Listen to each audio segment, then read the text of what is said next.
welcome back to the D-Lo Show, and I am your host, Ryan D-Lo Delosier. Today, we're heading back to Yakima to uncover another tragic yet complicated story of violence, survival, and justice. Just a content warning to go along with this. This episode does discuss domestic violence and gun violence, and some of the content may be upsetting, especially to those who have experienced abuse or loss. If you or someone you know needs support, help is available. You can call or text 988 for mental health and suicide crises, and for domestic violence support, call the National Domestic Violence Hotline at 1-800-799-7233. Or you can also text START, that's S-T-A-R-T, to 88788. All right, on with the case right here. So this case comes to us. It happened in August of 2020, and it's a case that's more than just headlines locally. It stirred up a lot of community debate and ultimately led to a decision by the prosecutors that surprised some and made perfect sense to others. This is the case of Walter and Kimberly Hansen, and the case number is 20Y032194. Call this episode Justified Homicide.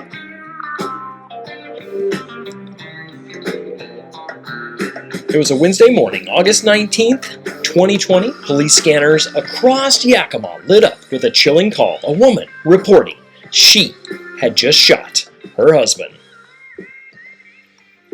When the shooting happened, the police rushed to the 1000 block of South 19th Avenue just before 8 a.m.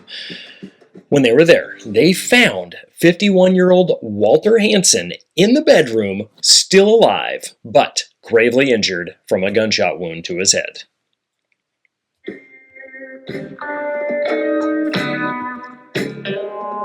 Walter was transported to Virginia Mason Hospital, where he was pronounced dead at around 9 a.m. The route there from their house, as you may or may not be able to see, if you're watching this on video as well, you'll be able to see it right there from where their house was at. I can show you the route that they would have probably taken, down 19th right there. So the total distance you can see is just 4 minutes from their house, 1.1 miles away from where the hospital was. So when the police arrived, I am imagining that he was probably pretty close to dead by that time. So within an hour, and by the time they got there at 9 o'clock, they were able to determine that he had died while there at the hospital. All right, carrying on with my slideshow here. We're going to go back to a few things here in my presenter view.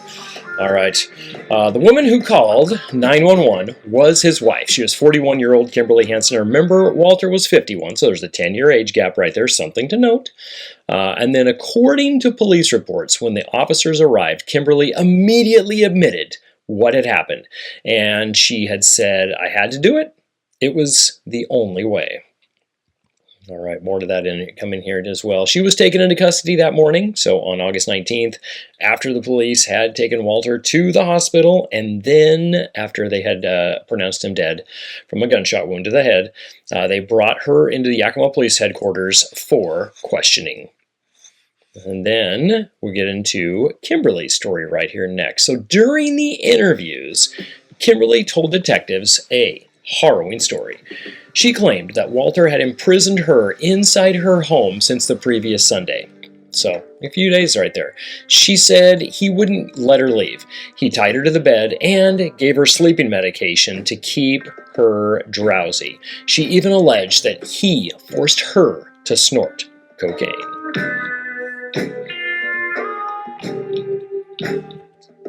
Kimberly described waking up Wednesday morning. So remember, she said that she had been locked in this house since Sunday, and she woke up Wednesday morning with Walter asleep beside her bed. A handgun he had owned was resting nearby, and she said she grabbed it. Walter stirred. During the struggle, there was a struggle that ensued between the two, and then the gun went off, shooting Walter in the head.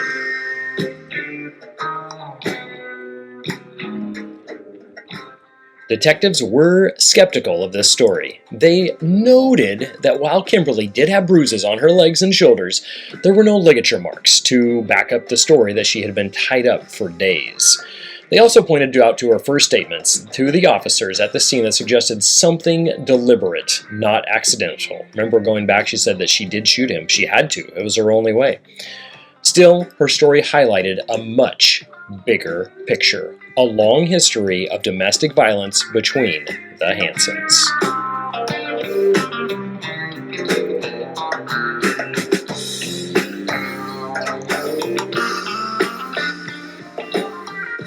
In this next part of the podcast, we'll delve into Walter's history. So at the time of his death, Walter Hansen was out on bail. That's worth noting as well, too.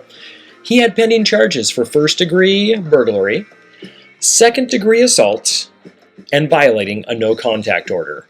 All three of these involved Kimberly as the victim. Let's go back through those again. Let me restate those. First-degree burglary, second-degree assault, and violating a no-contact order. All of these involved Kimberly. He was out on bail. Court records also revealed a troubling past. Walter had prior convictions for domestic violence and, more disturbingly, for child molestation and child rape. He also had a federal conviction from 2005 for possessing an unregistered firearm. Kimberly, meanwhile, was listed as the protected party in the no-contact order that Walter repeatedly violated. So going back to this, like he's out for violating a no-contact order against the person that he violated the no-contact order. She ends up shooting him in the head. Yeah, there's definitely more of the story right here. So this background became a crucial factor in how the case unfolded.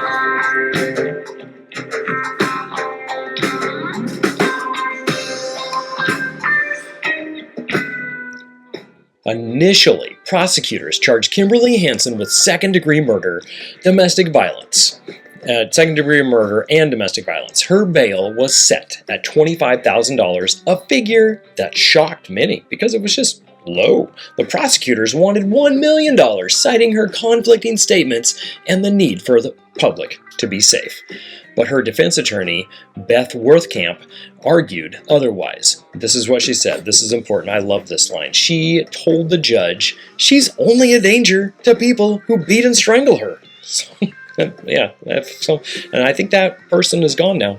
Worthcamp highlighted Walter's ongoing abuse and criminal record. She emphasized that Kimberly had no prior criminal history, held a steady job, and was a low risk to fleeing the community and skipping bail. The court ultimately sided with the defense, setting bail at a lower amount of $25,000 instead of the $1 million. Kimberly was released not long after, but the real turning point came just days later.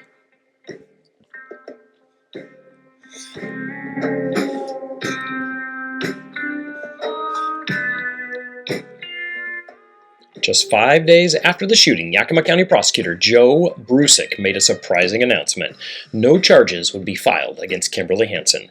In a letter to detectives, Brusick explained that based on the evidence, the history, and circumstances, a reasonable juror would conclude that Miss Hansen acted in self-defense. He went on to note that the state must prove the absence of self-defense beyond a reasonable doubt, something he didn't believe was possible in this case. So Kimberly walked free.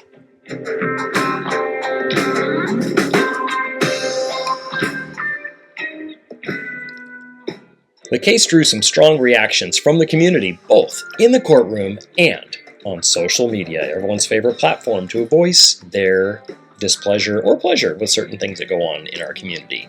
Some of Walter's family members expressed fear and anger, arguing that Kimberly should be held accountable. One family member told the court, none of the family want that risk.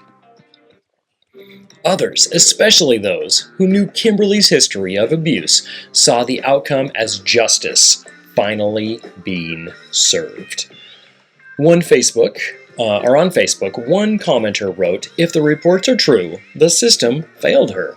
He had a protective order. He strangled her, and still the abuse continued. If she didn't protect herself, she'd be dead." Another simply wrote, "She did everyone a favor." Of course, not everyone agreed. Some felt that no matter the circumstances, taking a life could not be justified. This divide in public opinion is what makes the Hansen case both heartbreaking and unforgettable. I want to thank you for taking time to listen to this with me. If you made it this far, just a reminder, this is case number 20Y032194 of the Yakima Police Department. The shooting of Walter Hansen, and it happened on August 19th, 2020. We all remember that time. Good times. The case where the justice system ultimately decided that justice had already been served. So what do you think? Did the prosecutors make the right call, or did Kimberly Hansen escape accountability for taking a life? I'd love to hear your thoughts, so reach out on social media, The D-Lo Show. You can find me at D-Lo Show Podcast. I'm on Instagram, Facebook, YouTube. Check all those things out, and let's keep this conversation going. Until next time, this is Ryan D-Lo Delosier, and you've been listening to The D-Lo Show.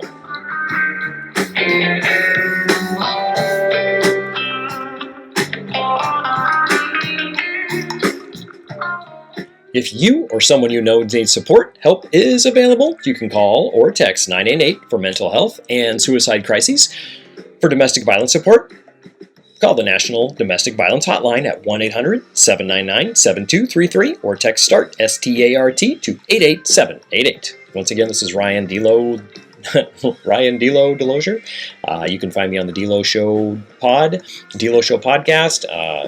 Check it out. Lots of good stuff on there. We're covering some great murders with a small town flair.